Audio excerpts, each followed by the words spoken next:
All right, it's a rainy day outside, so I figured it was a good day to do another camera review. This is the Canon 80D. I bought this about a month ago, so I've been using it quite a bit. Um, First off, let me tell you my experience with the Canon. I've been shooting Canon for many years. My first Canon DSLR was a Canon T2i. I guess that was about 6, 7 years ago, and been buying their cameras ever since because I thoroughly enjoyed it. The T2i, which I liked about it back when it was released, was it had stellar video. It was the first one that kind of hit the market with that excellent video for a DSLR, and also took some superb pictures.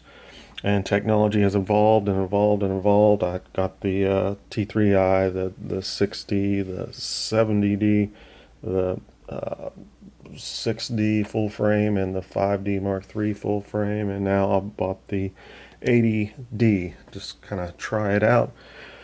And this is kind of the same thing. It's got just basically everything you want in here. The only thing that it doesn't have, which you'll, if you watch other reviews, they'll say it too. It should have 4K. The 4K technology is out there. They just didn't want to put it on this camera for whatever reason. They wanted to. First time they put 4K on it, they probably going to put it on that 5D Mark IV. So they didn't want to put it on the prosumer camera first. They wanted to put it on a professional model for whatever reason. It's bass backwards to me, but hey. All right, so this camera has great video, though. It does 1080 60p. Yeah, I've been using it. I've been using it a lot for wildlife and stuff like that. It has a touchscreen, in case you don't know. It's kind of like very similar to the Canon 70D. If you're looking at, you got the 70D and wondering if you should upgrade to this camera, it'd probably be worth it because there's a lot of stuff is better with this camera. Like I said, I had the 70D. And just looking at the specs, I didn't, I was like, should I buy this? I was like, I'll buy it and test it out and do a review on it and see what it's all about. So, not being very enthusiastic about buying this camera, I was actually pleasantly surprised. The video with the 60p was better than I thought it would be, and the image quality is just really good with this camera, better than the 70D.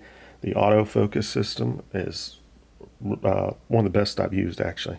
Really excellent autofocus system. And the ISO performance has greatly improved with all these cameras going going back years ago. Every camera steadily improves the ISO performance.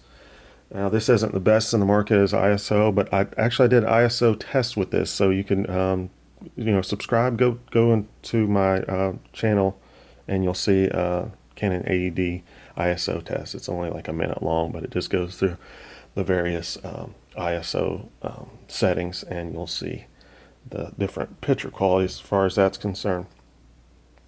But I love the touchscreen. They had this on the 70D. It's a nice little features. You got your tilty out screen, which is always nice. This body is like very well constructed. If you have like a T whatever eye, T5i or T6i, T4i, you'll be pleasantly surprised if you use this for a while and then you maybe pick up one of those TI cameras. You're like, wow, these feel plasticky junk basically compared to this very solid construction. The ergonomics are really good too. It fits in your hand really well. I have kind of like just kind of normal size hands. They're not big, not small, so it fits my hand very well. So I think you'll be happy with that. Viewfinder's great. Everything about this is great. So I would recommend this camera. I've been enjoying using it, but if you're looking for an overall package that has video and does great stills, this is the camera for you. There's other cameras out there. I'll talk a couple about ones out there. There's the that just came out. If you're looking like a current cameras that just came out. The Sony A6300, which Sony has been really taken off as in the photography slash video world with their products coming out. They make some really good products. The A6300, I bought that as well, just to kind of test out between the cameras.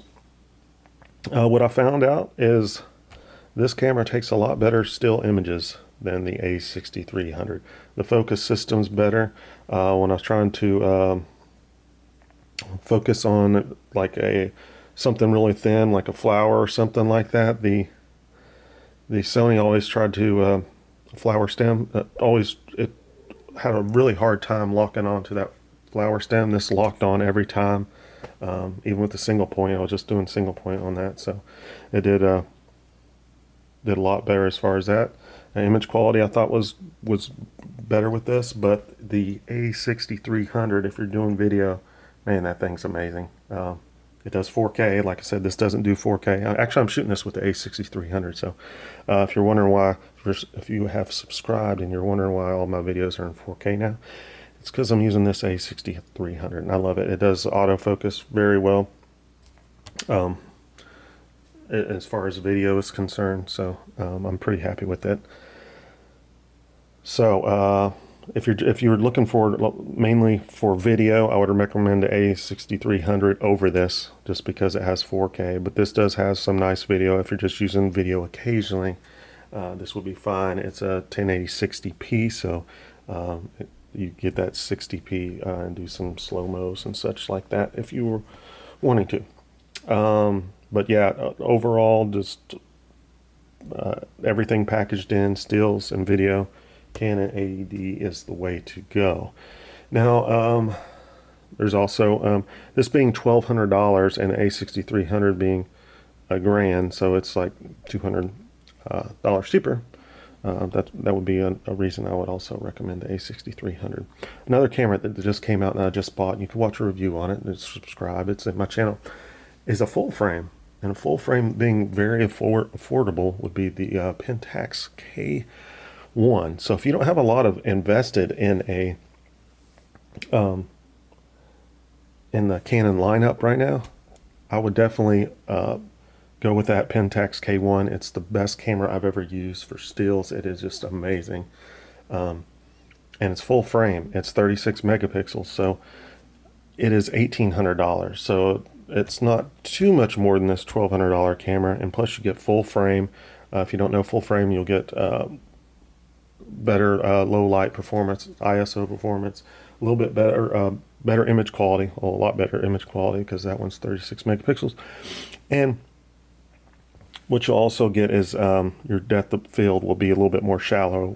So when you use some of these lenses that have like a wide open aperture of like f1.8 or 1.4, you'll get more shallow depth of field, so you can blow out those backgrounds, making some great pictures. But that's a Pentax K1. So check out that video. If you don't, like I said, if you don't have a lot invested in Canon, I would go the Pentax route. They just make better cameras. They just lack as far as the video quality. So if you kind of do what I'm saying, this is the best all around, everything packaged in. But if you do, you're going to be doing mostly video, A6300. If you're going to be doing mainly photography and don't have a lot invested already with a ton of lenses in the Canon world, I would go with the Pentax K1 at $1,800. It's the best deal out there you could get as far as the camera is concerned. I didn't really go over a ton of features on this, but like I said, it's a great camera. It's got a 24 megapixel sensor over the 70D, which only had 20, which doesn't sound like a lot. There's only 4 more megapixels, but that's actually 20% more megapixels.